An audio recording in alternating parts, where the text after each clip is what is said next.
ناظرین السلام علیکم ورحمۃ تعالی وبرکاتہ۔ امید کرتے ہیں ناظرین تمام احباب خیر و عافیت سے ہوں گے۔ جس کی جو پریشانی ہو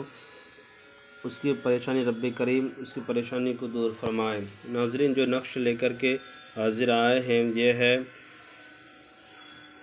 بچے کا سوکھنا، یعنی کہ اگر جو بچہ کھاتا پیتا اچھا ہو، تندرستی ہو اور جسمانی طور پہ وہ مضبوط بھی ہو، مگر وہ سوکھے سوکھے نظر آتا ہو، جس میں اس کا سوکھا نظر آتا ہو، پتلا پن نظر آتا ہو، جس کے مطابق اس کو غذا چاہیے وہ غذا کھاتا بھی ہو تب بھی اس کے جسم میں نہیں لگتا ہو، تو اس کو دور کرنے کا یہ نقش ہے۔ ناظرین جب بھی ایسی کوئی پریشانی آئے تو میرے چینل کو لائک سبسکرائب کریں۔ انشاءاللہ تعالی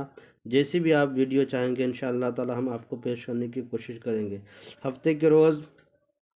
اس تعویذ کو لکھنا ہے، اور لکھنے کے بعد بیگن ہو چاہے نیلے رنگ کا ہوتا ہو یا ترکاری کے کام میں آتا ہو، تو اس کو لے کر کے اس پر یہ نقش لکھ کر کے بروز اتوار پہلے ساتھ میں لکھیں گے آپ، یعنی جو بیگن وغیرہ آپ کھاتے ہیں اس کو لکھیں گے، نیلے کلر کا ہوگا بیگن اسی سے لکھنا، اس نقش کو لکھنا ضروری ہے۔ اور آفتاب سے 1 گھنٹہ تک پہلے ہی ساتھ ہی رہتی ہے۔ انشاءاللہ تعالی آپ اگر کریں گے جس طرح سے میں بتا رہا ہوں اسی طرح سے کریں گے تو ہوگا۔ ناظرین بازاروں میں نیلے کلر کا بیگن ملتا ہوگا، آپ جانتے ہوں گے کہ اس رنگ کا بیگن لے کر کے اس نقش کو اس کے اوپر لکھنا ہے، جس طرح لکھا ہوا ہے اس کا لکھنا۔ آپ کو میں چال بتا دے رہا ہوں کہ آپ کو بلیک کلر کا کوئی قلم لے لینا ہے، کالا کلر کا قلم لے لینا ہے، اور لینے کے بعد اس طرح سے اس نقش کو اتارنا ہے، اور اتارنے کے بعد سب سے پہلے بسم اللہ الرحمن الرحیم لکھیں گے۔ اس کے بعد آپ کو یہاں سے شروع کرنا ہے، دال یا، اس کے بعد ہا، اس کے بعد لکھنا ہے میم سین لکھنا ہے، اس کے بعد لکھنا ہے آپ کو پھر واو دال لام لکھنا ہے، دال لام لکھنا ہے، اس کے بعد تا لکھنا ہے، اس کے بعد پھر لکھنا ہے آپ کو یا الف یا لکھنا ہے، پھر اس کے بعد لکھنا ہے واو، اس کے بعد لکھنا ہے لام۔ اس طرح سے جب لکھ دیں گے، لکھنے کے بعد آپ کو کرنا کیا ہے کہ اس بیگن کو جس طرح سے پکاتے ہیں، پکانے کے بعد یہ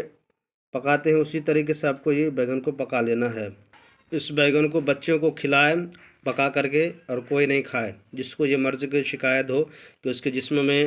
کتنوں بھی کھانا کھائے و جس میں اس کا پتلا پن نظر آتا ہو، ایک دم ایسا لگے کہ لکڑی کی مانند وہ انسان نظر آتا ہو، تو اس کو کھلائیں، اور کھلانے کے بعد آپ دیکھا کریں انشاءاللہ تعالی وہ ٹھیک ہوتا ہوا نظر آئے گا۔ ایک طریقہ اس کا یہ بھی ہے کہ ناظرین اس نقش کو لکھ کر کے اس کا نام لے کر کے، اس شخص کا نام لے کر کے وہ بیگن کے اوپر لکھ کر کے اس بیگن کو سوکھنے دیا جائے، اور اس کو کبھی کبھی جس کو یہ مرض کی شکایت ہو، یعنی پتلا پن کی شکایت ہو، تو اسے دکھائے، اور اسے دکھانے کے بعد